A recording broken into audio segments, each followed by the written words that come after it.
Hi folks, Gazbeard here with another episode of Battle Pirates, and the new Garrison Raid series has arrived, but did you find the Easter egg in it, and is it good for you?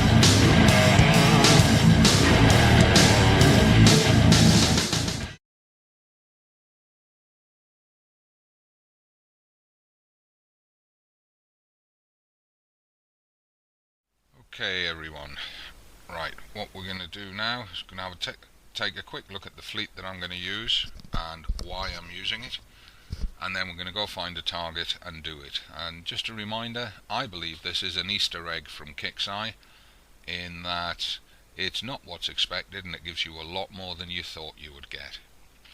So, this is the fleet that I'm using. It's my standard FM fleet. And as you can see, I've been using a 1-star Molotov Maidens crew, which gives me an extra 30% splash and an extra 14% spread on any weapon that's got those characteristics. I'm obviously not using strike cruisers, so the rank bonuses don't apply.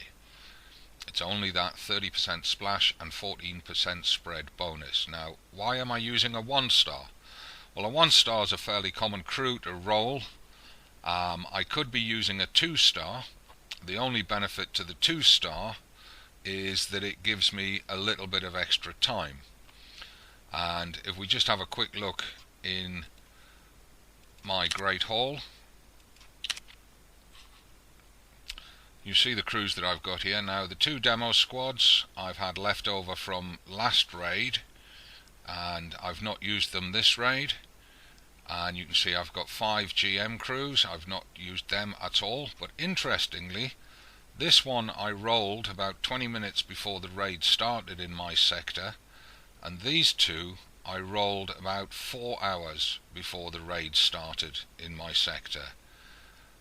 This one I got about 2 days ago, and this one I've had hanging around since just after the last raid. So 3 of the 5 turned up in the hours before the raid opened in my sector. And you can see I've got a bunch of other crews. Now, here's a 2-star Molotov Maidens. Excuse me. 30% splash, 14% spread, and lasts for 1 hour. Compared to, there she is, 30% splash, 14% spread, but only lasts for 33 minutes. Now, I've used a bunch of these, and I'm using these up first, or I was using these up first, because I wasn't sure how much damage I would get in a target, and if I was going to have to go and slow repair for 2 hours, there was no point burning off a 2-star crew, so I was just using a 1-star crew. Now, I've specifically gone for splash and spread. I could have gone for damage, and I could have been using these guys, which gives 19% building damage and adds an extra 30 seconds to the attack.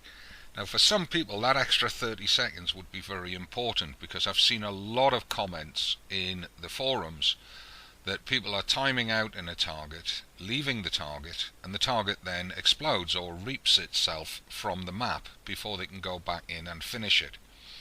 So if you're struggling to finish the target within the set time, then the extra 30 seconds off this crew could be a big advantage to you.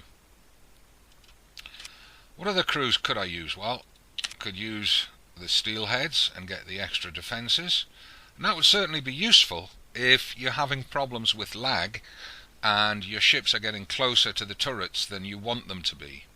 So that's an option that you could be using. It means that you're improving your defences, but you're not improving your offence capability. And in these targets, because they're not the scourged defense grids, I'm finding that lag is much less of an issue than it was for the previous 3 raids.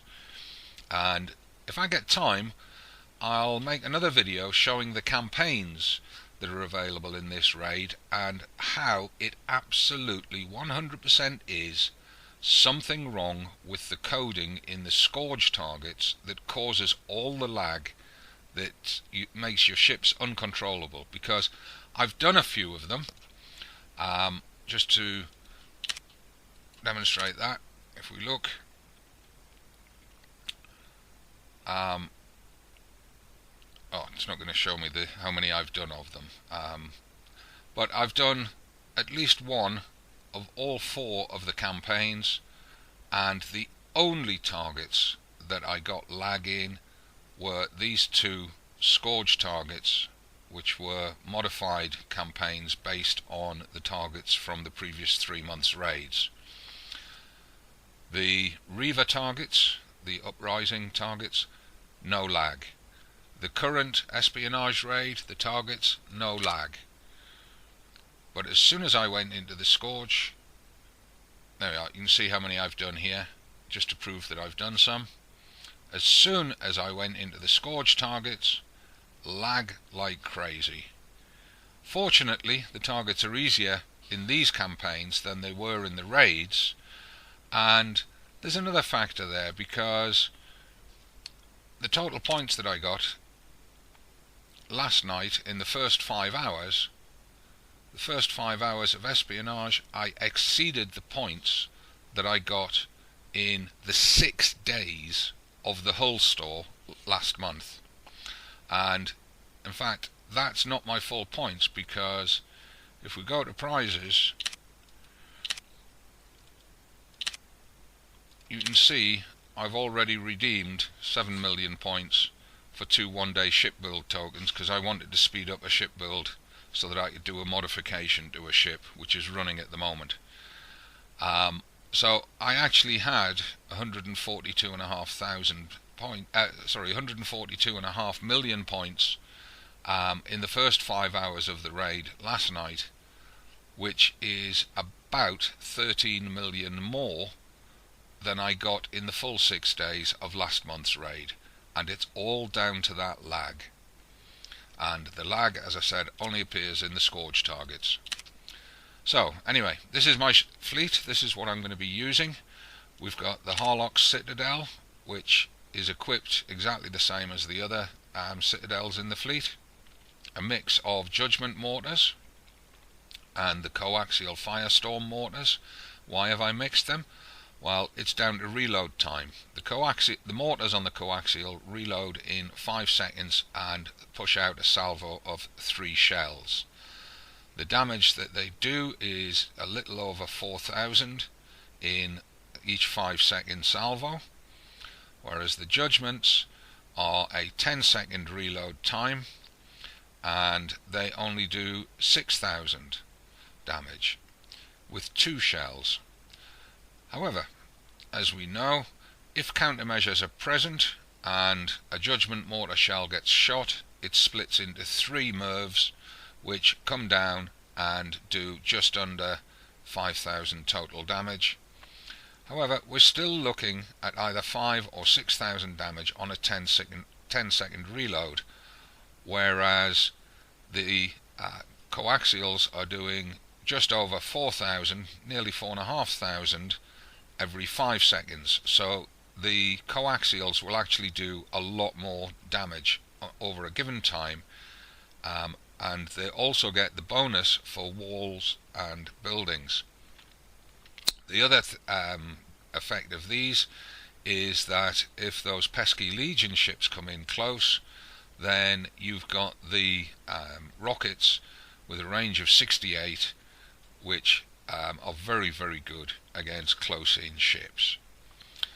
So the mortars start hitting them at a range of 90, the rockets start hitting them at a range of 68 if the Legion ships approach. The target I'm going to show you, that's not an issue, because there are no Legion ships, and that's the first of the Easter eggs. It's the only target, this event, that does not have the Legion ships coming in to spoil your driving or to hit your ships. So what else have I got on it? Well, I've got some countermeasures on it.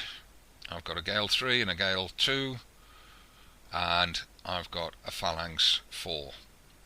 I've gone for all missile armour, and I've got the Alloy Armour MX because I wanted to boost both explosive and penetrating. Remember, this is my my FM fleet. It was not built specifically for the raid, but it's the one that works the best. I've got the Combustion System 2 for extra spread and splash and projectile speed. Siege Battery for building and wall damage as well as turret defence. That might get changed out to the Garrison Battery. I'm not sure yet. More than likely not, but maybe.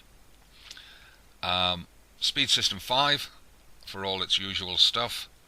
And high velocity rounds, which gives me a bit more building and wall damage, and obviously the projectile speed for the mortars. The projectile speed for the mortars built in with the Harlock Citadel means that the mortars on the other two Citadels, as well as this one, are getting a total of 200% mortar projectile speed, even though it's only showing here at 134. We'll come down to the flagship effect. There we are, there's an extra 100% there, and of course the flagship effect for an extra 200% damage. Well, let's just have a look at it. You know, I mean, 27,000 damage off the ship for its mortars, plus the flagship effect of an extra 200%, and that's 200% on top of this, which takes that up to 81,000, nearly 82,000 damage per salvo,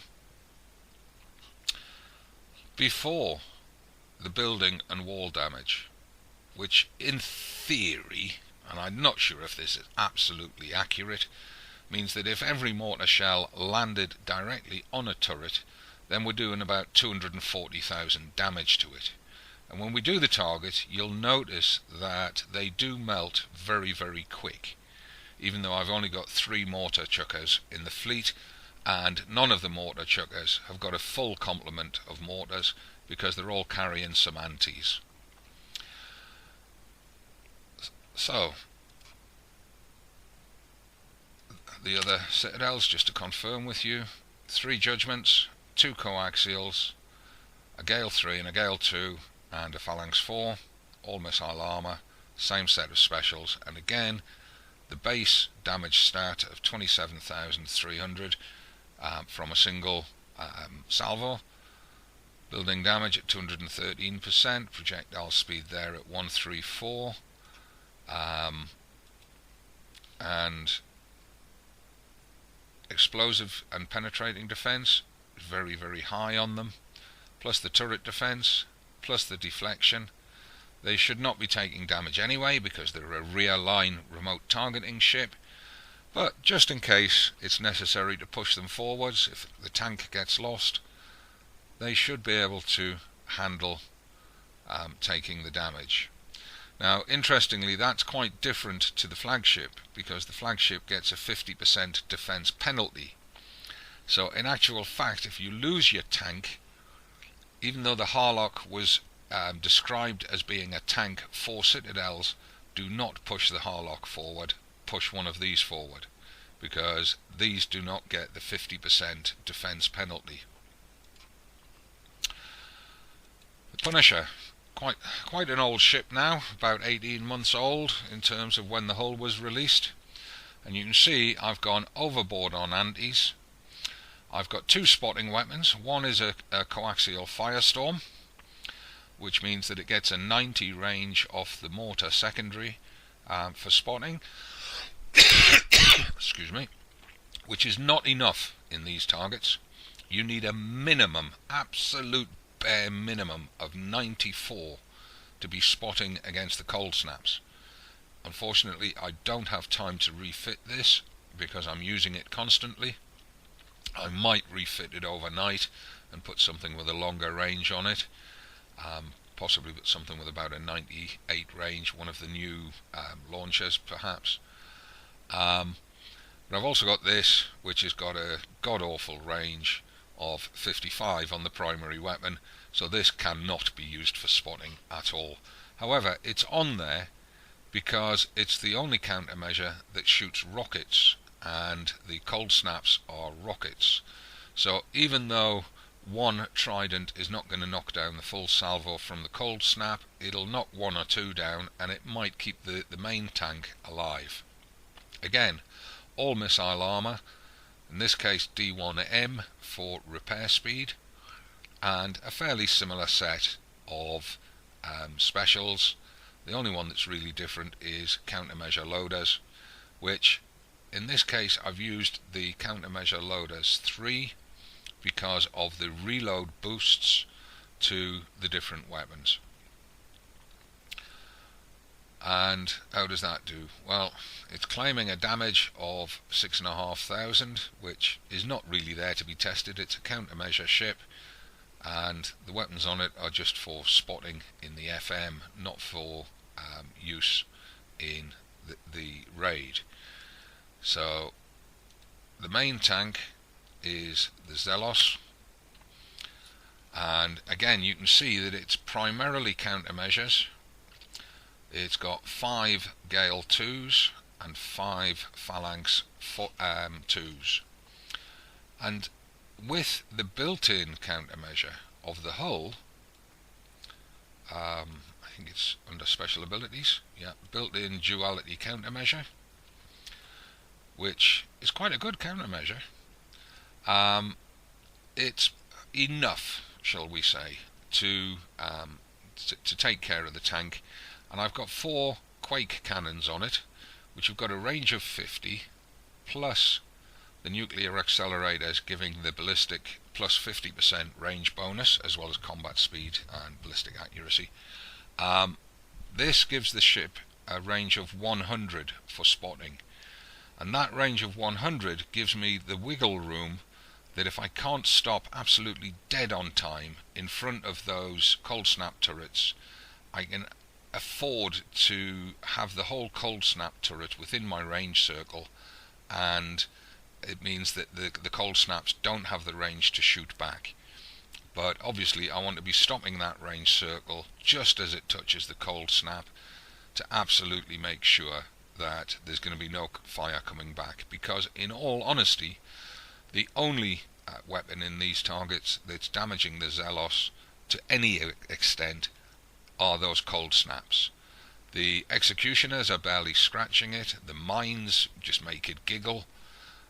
The mortars can hurt if you sit under them constantly for a really heavy pounding, but generally speaking they're not worried by the mortars because they're just getting a little bit of splash from them.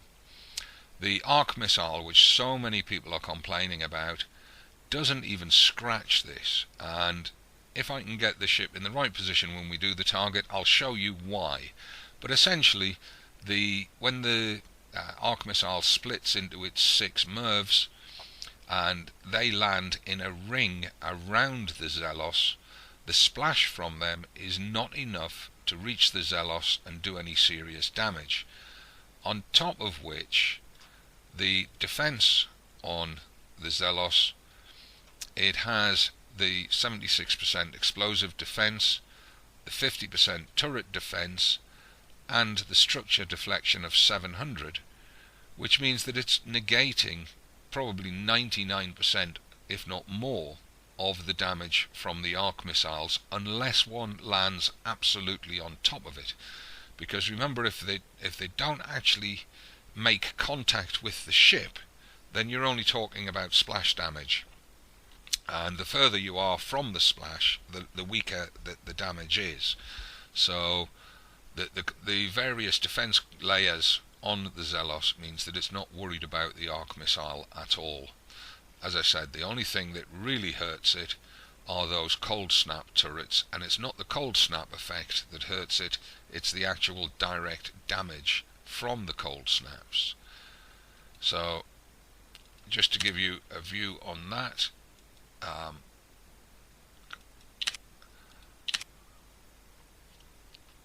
you can see here I've got a cold snap turret.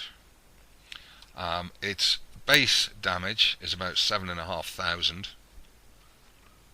This is the player version of it, not the Kixeye AI version of it.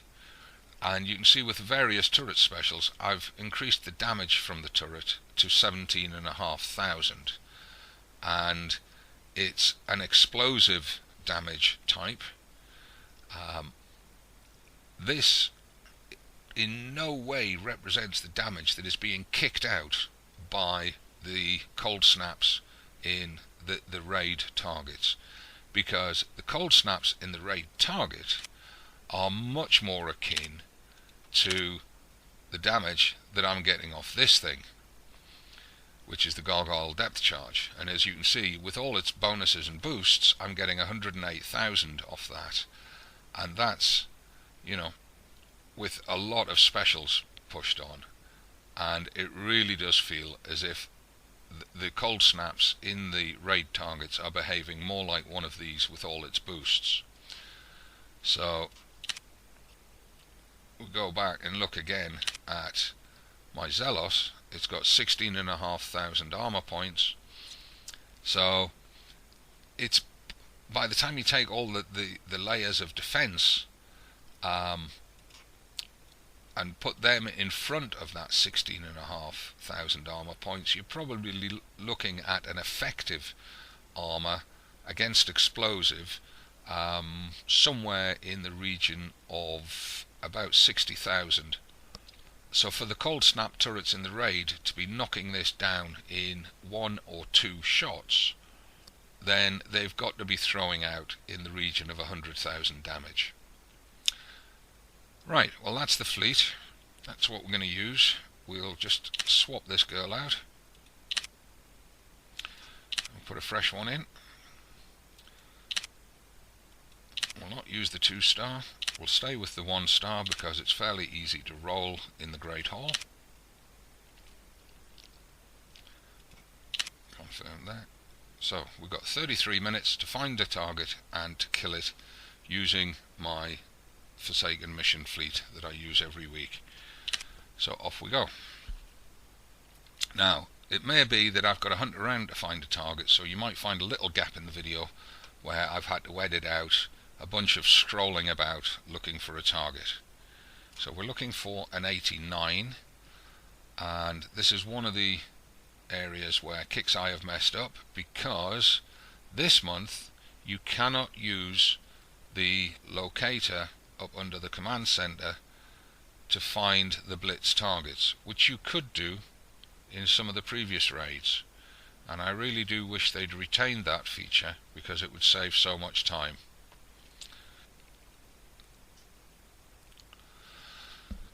Okay, so here's the 89, and it does not matter which angle you enter it from, you will always start in the same position in the target.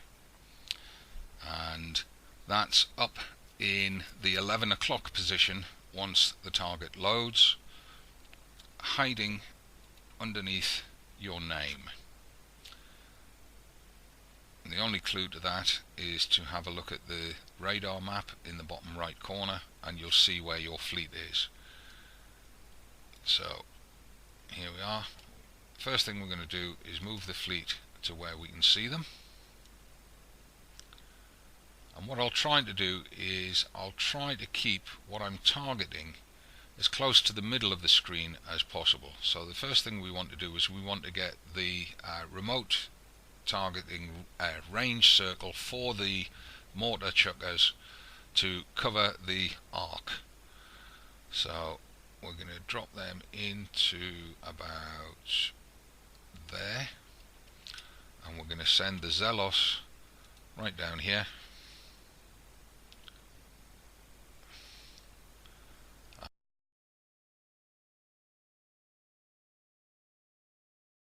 And as you can see, the Zelos is not really being worried by any of the incoming fire.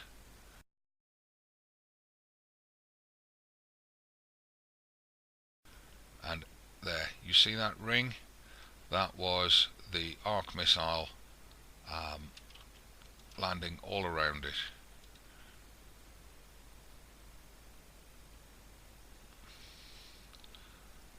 Okay, so that's the first level set of targets out of the way, and we can now stop and think about the target. And what we're going to do is we're going to proceed down the target in a zigzag fashion, being, shall we say, just a little bit cautious. So the first targets are going to be the pair of executioners on the right hand side. So we want to move the mortar chuckers down to have their range circles covering both of those targets. And that'll do nicely.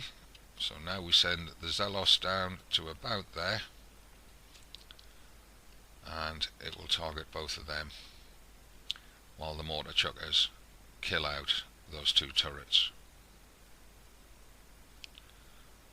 And this is why you want such a high projectile speed on your mortar chuckers, because you want to be killing things off quite quickly. Now the next set of 4 turrets down here is our next target, and we want to keep the mortar chuckers out of range of them, so we're going to move them to about there, and then we're going to bring the Zelos into this corner across here, which just allows it coincidentally to get a shot at that first torpedo turret. And we're going to bring the Zelos across and stop it just as its range circle covers that turret, or catches that turret I should say. We'll let the mortar chuckers do their thing with all that increased splash and spread, and you can see they've taken out 3 of the group of 4. Now we need to check the mortar chuckers range, and as I thought, it's not quite there, so we need to move them in a bit. And for precision we're just going to move them in one at a time. There we are, we're covering it now. So we go back to the Zelos. Now to get the Zelos in range of that cold snap without being exposed to the turrets on the left requires a little bit of fiddly movement. So we try and get him there. Got him. As he turned to go back around, his range circle just touched it, and that allowed the mortar chuckers to take advantage. Right, the next one we want to get is on the left hand side, and it's that first concussive Gatling gun type turret, concussive reciprocator or whatever it's called. So we're going to bring all the mortar chuckers into here with their escorting countermeasure Punisher, just watching carefully where the mortar chuckers range circle goes to, and that'll do for the first sweep. And the Zelos has to go in and target that concussive gun. Once that's down, we can send it in against the next set of cold snaps. So just let the explosions clear, and we want the Zelos to move forward about that much.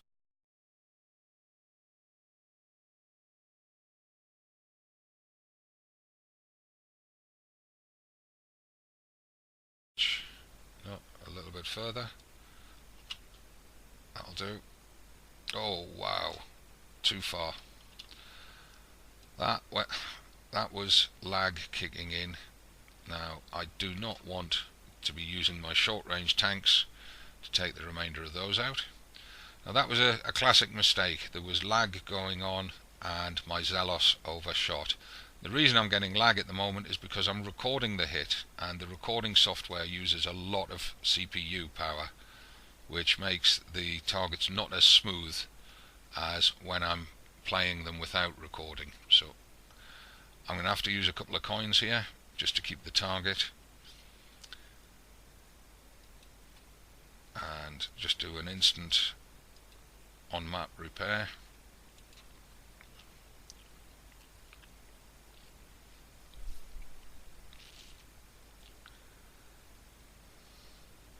And as you can see there, it's the cold snaps that kill the Zelos. Nothing else really hurts it, just those cold snaps. Let's go back in.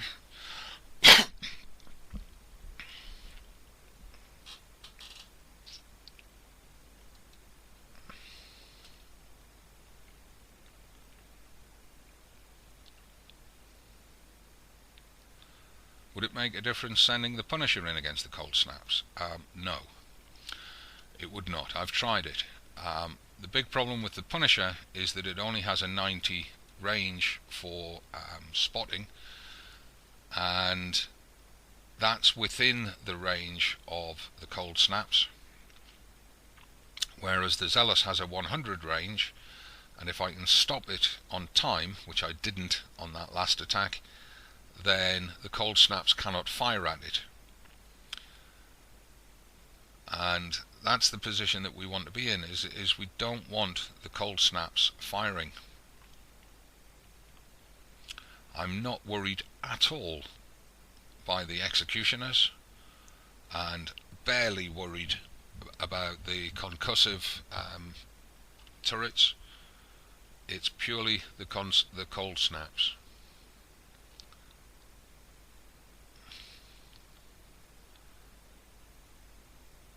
Just check the range circle. We want those Punisher the Citadels forward just a little bit more, so they cover all three of those cold snaps on the left side. So we get the Zelos. We'll just move it in, and we barely want him to move beyond that. No, a little bit more. There.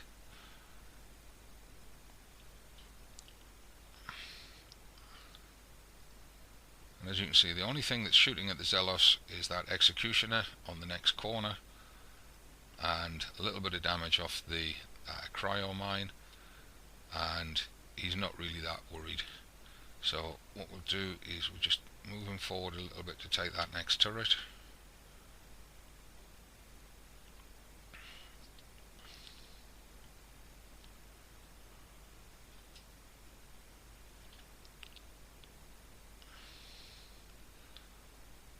Those executioners can shoot all day, and they're barely scratching the Zelos.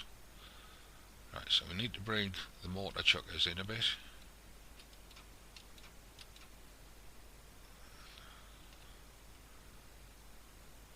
And we can then bring the Zelos down to take the next turret. We want to take the first two turrets on this corner, because that gives us a little bit more breathing space when we go across to the right hand side.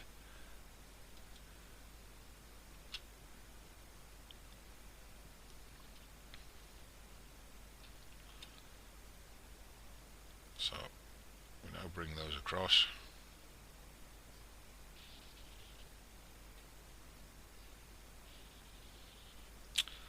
And we want to bring them forward just a little bit. Move the mortar chuckers range circles forward, and in fact they want to go forward just a little bit more. That's it. We'll bring the Zelos down to just under that ruined dock, and we'll get rid of the forward edge turrets. And we'll let the mortars do as much as they can before we move the Zelos. Right, now we've got two areas to worry about. There is the turrets here and this cold snap here. So what we want to do is bring the Zelos across closer to the wall a little bit and get rid of that cold snap first, like that. Let the mortars finish up what they do, and then we'll move the Zelos again, because then we can see where the range circle is compared to the target. Right, so we've now just got these two turrets on the left hand side before we go for the final set of 4. So we bring all our ships to here.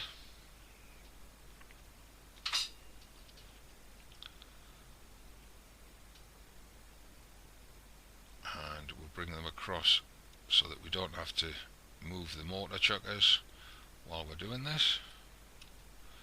And we can bring the Zelos in. Who cares about the mines? Not the Zelos. And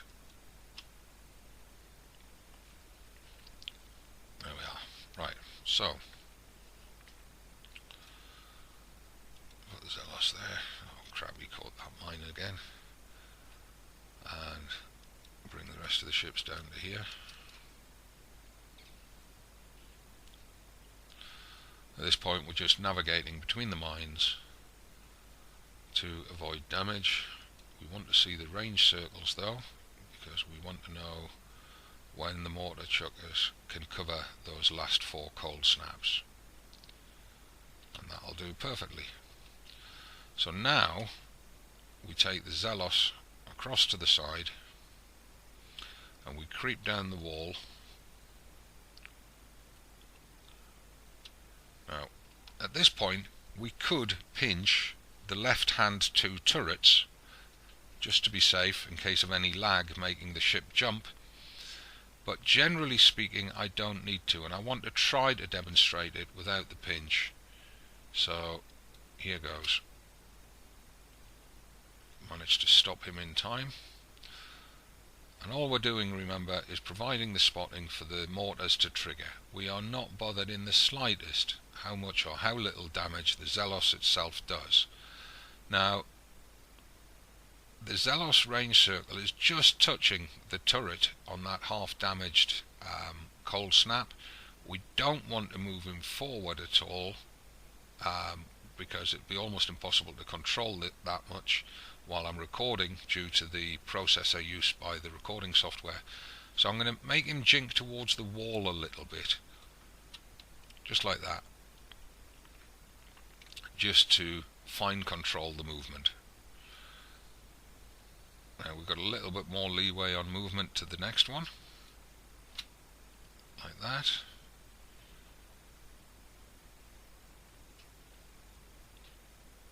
And for the last one, again, just moving down the wall and bringing the edge of the range circle to touch the turret, like that.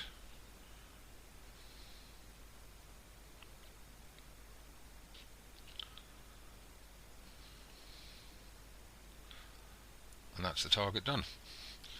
Now, because I'm not blitzing, I'm not worried that it took 2 hits. All I'm looking at is the points from the target, which, as you'll see, I'm not worried about that. And in fact, it's given me the points separately, but it has given me 1.6 million total for the target. And what I'll now do, just have a look at the repairs. 31 minutes. The first 4 will repair on an instant repair, and then that'll probably leave about 25-26 minutes for the Zelos to repair, which I'll just do in a slow time instead of spending a coin on it. As I say, the fact that I'm recording is using up processor and RAM resources, and that caused a bit of lag. I'm normally not seeing any lag at all in these espionage targets, which is the complete opposite of the Scourge targets of the last raid series, where it was just absolutely impossible to even think about making a video, because the amount of lag that the targets themselves were creating would have made it impossible to run the recording software and have any idea where my ships were going. So while the fleet's on its way back, let's just have a quick look at the prizes. So looking at the prizes, I've still got to get the D100S and the siege battery, which I did not get last raid, and then that'll allow me into the locked store. This armour, a lot. This that's not the garrison battery. Behave. The charged armour. A lot of people are reporting very mixed results on this and claiming that it's not working. Is it worth getting? Well, if you got it last month, you could have got 10 pieces of each, which would have been 200 million points, and that is a lot of points. This month, the maximum that you can get is 5 of each, which is still 100 million points, and again that is a lot of points. There are so many complaints about the armour not working as expected that I really think it's worth skipping these. And you've seen how little damage I took in the 89, which is the highest numbered target in this first raid of the Garrison series. Without these, I'm just using ordinary research and blueprint armour. Do we need these? We might need them by the time the hull store comes around, but I have a feeling they are not going to be essential ever. And one of the things that particularly worries me about them, why are we showing that? That's not what we selected. They're only fittable to assault, garrison and generalist. That really does kind of limit them to this raid series and the next raid series, which will be the assault raid series. Or will it? Last one was siege. No, the one before it was assault. So the next siege series is going to be skirmish. We're doing the garrison series now, then we're going to do the skirmish series, then we're going to do the assault series. So they've got a very limited usage. There are a lot of points, not a lot of weight, which is useful. The equivalent of a D1 armour. I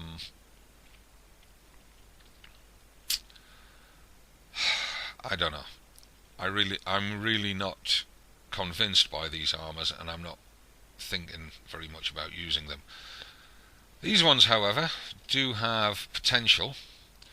They are effectively the same defense values as the heavy armour, which cuts your speed, but without cutting your speed, and they're only a plus 10% weight. So these ones have potential, and I'm seriously thinking of getting these ones. The Gales, of course, you can never have enough Gale 3s, even with the new Hailstorm Ds. The Gales have a weight advantage. They're lighter than the Hailstorms, and they also have a better accuracy and range. Their reload is slower than the Hailstorms. My Hailstorm Ds are at about a 3.5 reload, but mixing and matching these with the Hailstorm Ds gives you that staggered fire capability of these will fire first because of their range, then the Hailstorms will fire. The Hailstorms will reload faster, so the second salvo coming in at the same time as these are still reloading will then get met by the Hailstorm's second salvo. Then the third salvo coming in will get met by these. So you end up with that leapfrogging between the Gales and the Hailstorms. So it's worth having both on the ship. The Visago's Icebreaker, is it going to be worth it? Well, what does it do as a flagship?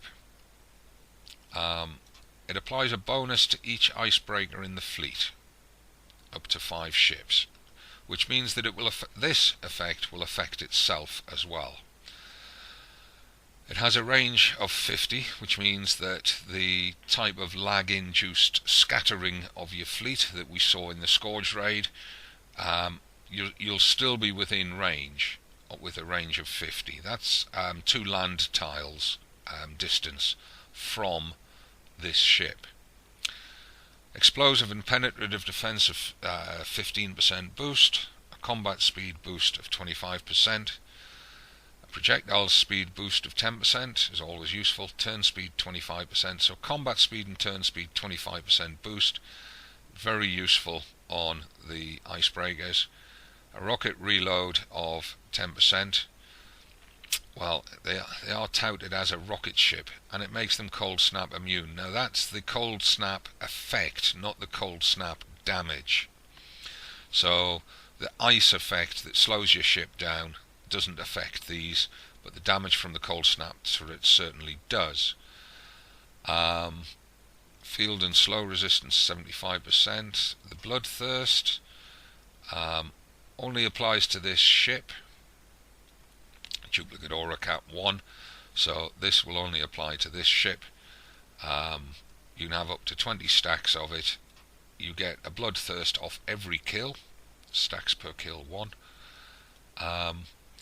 It gives you a 50% combat speed boost and a 100% explosive damage boost. Now that is a problem. You may not have realised this, but that is a problem, because when you're hitting those turrets, whichever ship, whichever icebreaker gets the kill, gets an immediate speed boost of 50%, which is going to push it out ahead of the fleet. So you don't want to be letting them run on auto at all. You want to be telling them where to go with multiple clicks each time, so that they do not go past the point that you have told them to go to. Otherwise, this combat speed boost for getting the kill is going to end up with all your ships stretched out in a conga line, and they can then not concentrate their fire against the targets. Built-in defences, explosive and penetrating of 60% is pretty good. One or both of those can be pushed into the 90s. One of them can be pushed to nearly 100% if you focus on, for example, say penetrating defense using the ablative armor. Ship and structure deflection of 600. Yeah, it's nothing special, but it helps. Rocket range 30% with the range bonus special. Should, in theory, be able to get your rockets to shoot past that 94 range that stops those cold snap turrets shooting at you that you've just seen in the 89 target. So on that one, now in the locked store, in fact, actually, let's just have a look at the Empyrean. Why is it showing me the garrison battery whenever I click on something? Get your shit sorted out, Kixeye. That is not what I'm clicking on. Look, I'm clicking on that. Right, this ship, it's a mortar chucker. It's got lots of low-level defense boosts. Its movement is quite quick. It's more than double the Citadels and Monoliths in terms of combat speed, but its turn speed is atrocious. And the best use for this, I believe, is going to be in the Forsaken missions, and navigating around those huge expanses of ocean, especially in the current targets over the next 3 months. If you're used to doing 109s and you go in from one end and kill off one end, and then you swing around to go to the other end to kill off the other end before doing the centre, you know just how painfully slow and time consuming it is to use Citadels compared to, say, Vendettas. Well, this thing's going to move a bit more like a Vendetta, so it's going to be very useful for that, and you might want to get it for that reason. Now, its special abilities. Duplicate aura cap 5, so this applies to all ships in the fleet. It's got a range of 95, so your tanks can be in range of this, and that's a 40% boost to explosive defense, penetrative defense, and explosive damage. Very, very nice. Thank you. That is exactly what we've been looking for our tanks, and it's one of the reasons why I've got that coaxial on one of my tanks in my FM fleet.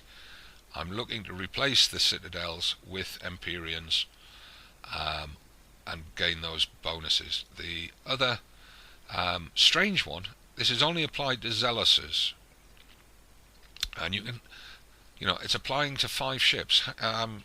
unless they're going to increase the size of our fleets, I don't see how we can have 5 Zeloses in a fleet with an Empyrean. Does this hint that we're going to start seeing 6 ship fleets sometime soon? Well, it could be read that way. Again, range 95, and it applies the same boosts but with 50% on the explosive and penetrative defense of the Zelos. So that's good.